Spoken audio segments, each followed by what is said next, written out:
anak-anak ini adalah pengidap HIV/AIDS. Jadi terlantar di rumah sakit. Apa yang aku lakukan ini ya semata-mata untuk penembusan dosa. Dengan tidak ada kemampuan, ya, Pak Puger mau menjalankan misi yang begitu mulia. Saya melihat sosok manusia tapi berhati luar biasa sekali.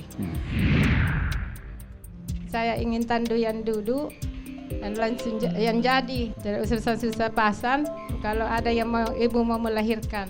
Banyak sekali kejadian yang berbahaya pada ibu hamil. Acara ini dipersembahkan oleh PT Inti Sumber Baja Sakti dan Samudra Marine Indonesia.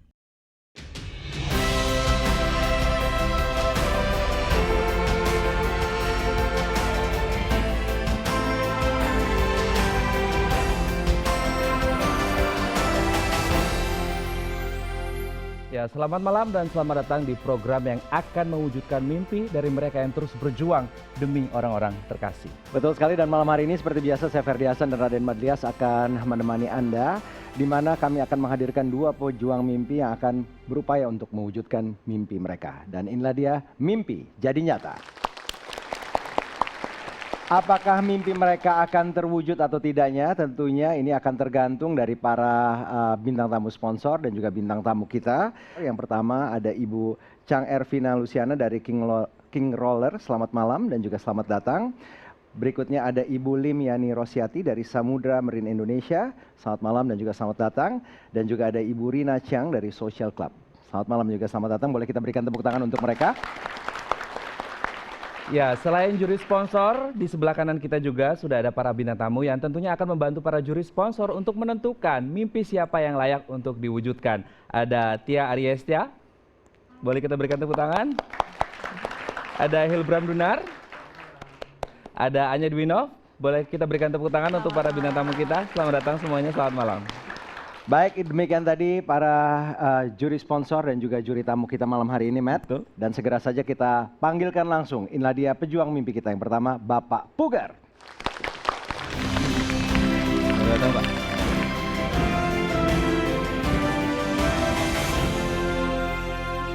Oke, selamat malam Pak Puger, apa kabar? Sehat, baik. Oke, selamat datang di Mimpi Jadi Nyata. Kalau boleh tahu, ternyata Bapak Puger ini adalah sosok yang sangat luar biasa. Untuk penonton yang ada di studio dan juga pemirsa yang ada di rumah, ternyata Pak Puger ini pekerjaan sehari-harinya adalah seorang penjaga parkir. Tapi di luar kegiatan beliau, kerja beliau sebagai seorang penjaga parkir, ternyata beliau ini memiliki kegiatan yang sangat positif dan juga sangat mulia. Boleh tahu mungkin Pak Puger, mimpi Pak Puger di Mimpi Jadi Nyata ini apa yang ingin diwujudkan Pak Puger? Ya, keceriaan anak-anak kami, ya sehingga dia bahagia selalu tiap hari. Supaya dia nanti bisa bermain, mempunyai sarana bermain sendiri, supaya nggak merepotkan orang lain. Jadi mimpi Pak Puger adalah ingin memiliki sarana bermain untuk anak-anak di tempat tinggal mereka atau di rumah penampungan ini gitu ya Pak? Iya. Baik Pak. Oke, Pak Puger, malam hari ini sudah siap untuk mewujudkan mimpi Pak Puger? Iya, siap. Oke, silakan maju satu langkah.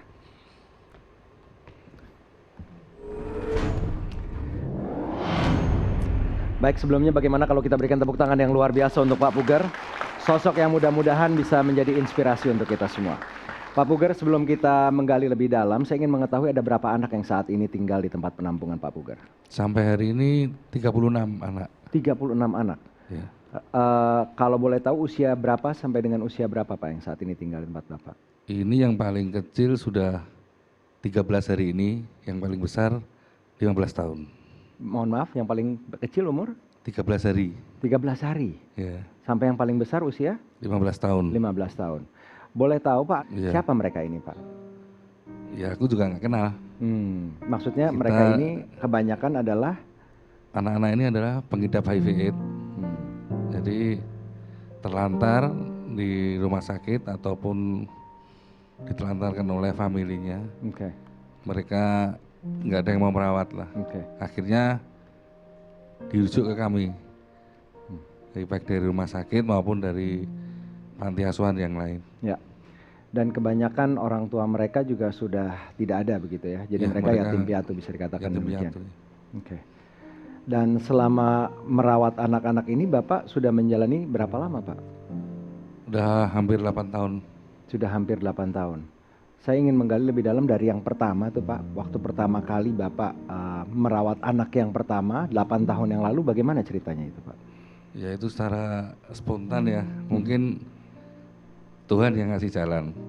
Karena waktu itu ada informasi dari rumah sakit bahwa ada bayi yang terlantar, dia kondisi AID, nggak ada yang merawat juga, nggak ada biaya untuk membayar di rumah sakit. Akhirnya siang itu saya berangkat ke sana untuk menyelesaikan administrasinya dan membawa anak itu pulang. Oke. Gitu. Akhirnya ya pulang ke rumah, ya bawa anak, bawa bayi. Oke. Tapi prosesnya tidak sesimpel itu. Awalnya Bapak waktu itu hanya memiliki uang Rp60.000 gitu Pak ya. Sedangkan untuk menembus administrasi kurang lebih Rp2 juta. Iya.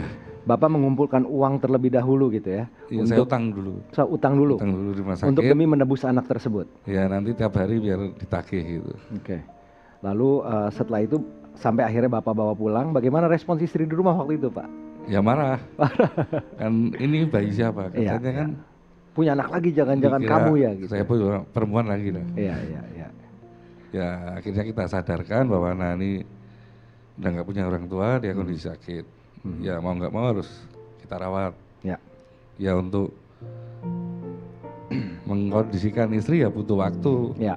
Nggak langsung cepat, butuh beberapa hari. Akhirnya dia mau menyadari. Ya. Gitu. Tentunya hal yang tidak mudah, tapi syukur alhamdulillah segala itu bisa dilalui dan juga berjalan sampai dengan 8 tahun ini. Ya. Dan sekarang Bapak berada di panggung mimpi jadi nyata untuk mewujudkan mimpi Pak Puger, yaitu memiliki taman bermain untuk anak-anak di rumah penampungan Pak Puger ini. Karena apa? Kan kondisi mereka masih anak-anak. Mereka butuh sesuatu untuk bermain. Dari sarana, keceriaan mereka kan hanya itu. Karena untuk aku ajak bermain di tempat umum, nanti kalau ketahuan kami adalah anak-anak yang HIV, orang-orang lain pergi. Ya. Dan ada yang mencaci lagi, itu biasanya. Nah, itu biasanya yang ini apa? Anak-anak tanya nanti. Waktu berenang aja, waktu itu ada yang tahu kalau anak-anak Lentera ini adalah anak-anak HIV. Semuanya pergi.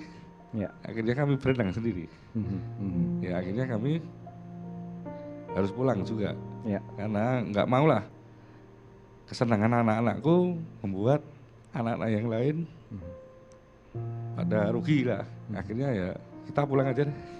Ya.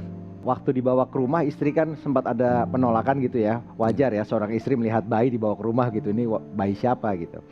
Lalu setelah itu untuk anak pertama ini tinggal bersama dengan anak-anak Pak Puger gitu. Tinggal sama teman saya dulu. Oh, tinggal hari. sama teman. Oke. Akhirnya aku pilih kos.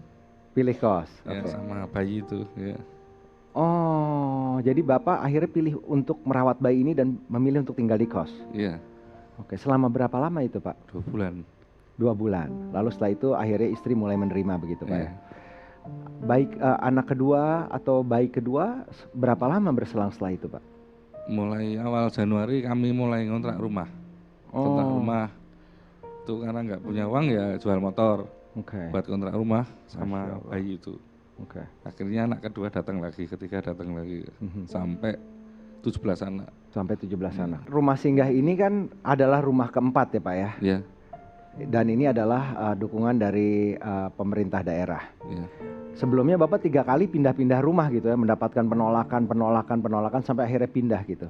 Itu berapa anak dari rumah pertama, kedua, ketiga, dan penolakan seperti apa yang Bapak rasakan?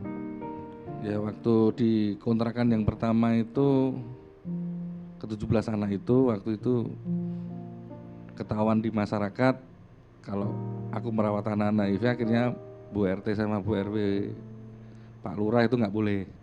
Akhirnya kami harus pindah dari rumah itu. Saya dengar juga waktu itu bahkan untuk mencari tempat makan sampai harus 5 kilo karena dari tempat makan ke tempat makan lain itu mendapat penolakan begitu ya? Ya kan banyak orang yang tahu kalau ini anak-anak HIV kan, kita mau makan aja nggak boleh.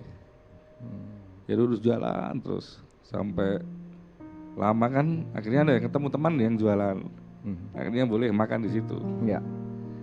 Dan waktu itu anak-anak kan lapar kan siang hari itu, lapar haus itu. Waktu itu kita naik taksi aja nggak boleh.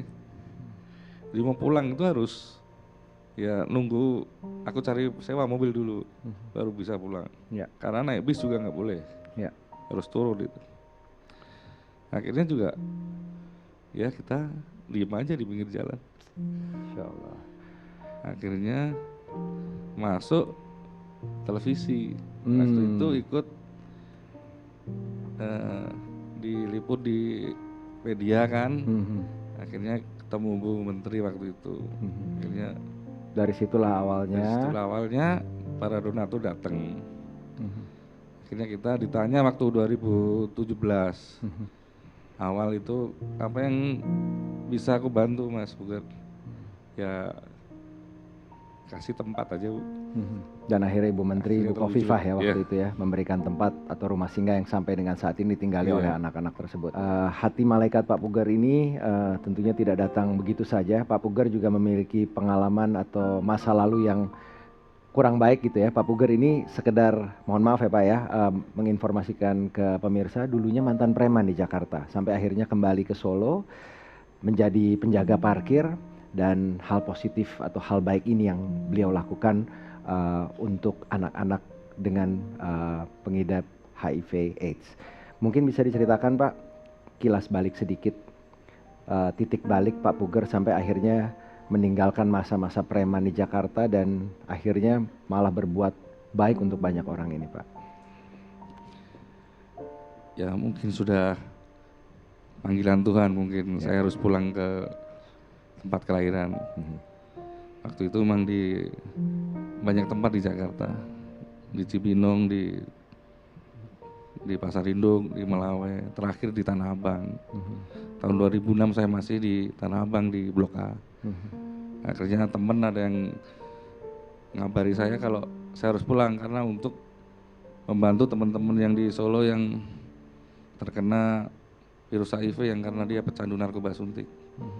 Akhirnya saya harus pulang ke Solo untuk membantu teman-teman saya, saudara-saudara saya juga. Jadi Bapak relawan awalnya gitu? Ya, saya jadi pegiat HIV AIDS tahun 2006. Ya, saya ngurusi orang-orang HIV AIDS sejak saat itu. Akhirnya secara spontan tahun 2012 terketuklah hati ini untuk secara spontan untuk merawat bayi itu. Akhirnya. Ya emang istri nggak tahu kalau kerja saya seorang pegiat HIV nggak tahu. Dan dari situlah awalnya Bapak akhirnya terbuka mata mengenai mereka yang mengidap HIV/AIDS ini, terutama anak-anak ini, untuk dibantu begitu Pak ya. Iya, karena kasihan saya. Ya. memang. Kita berikan tepuk tangan yang luar biasa untuk Pak Pugar. Kita akan tanyakan kepada juri sponsor, mungkin ada yang ingin bertanya kepada Pak Pugar atau juga ingin memberikan masukan. Silahkan Ibu. Sungguh luar biasa hatinya, hati mulianya. Yang bikin saya itu merasa terharu itu dengan kekuatan apa, dengan tidak ada kemampuan Pak Pugar bisa menjalankan yang begitu mulia punya jalan ya. Saya justru pengen tahu dengan tidak ada kemampuan ya, Pak Pugar mau menjalankan misi yang begitu mulia begitu. Silahkan Pak Pugar. Ya, karena keyakinan Bu. Jadi kepercayaan pada Tuhan lagi. Apa yang aku lakukan ini ya semata-mata untuk penebusan dosa. Apa yang aku lakukan dulu, itu aja.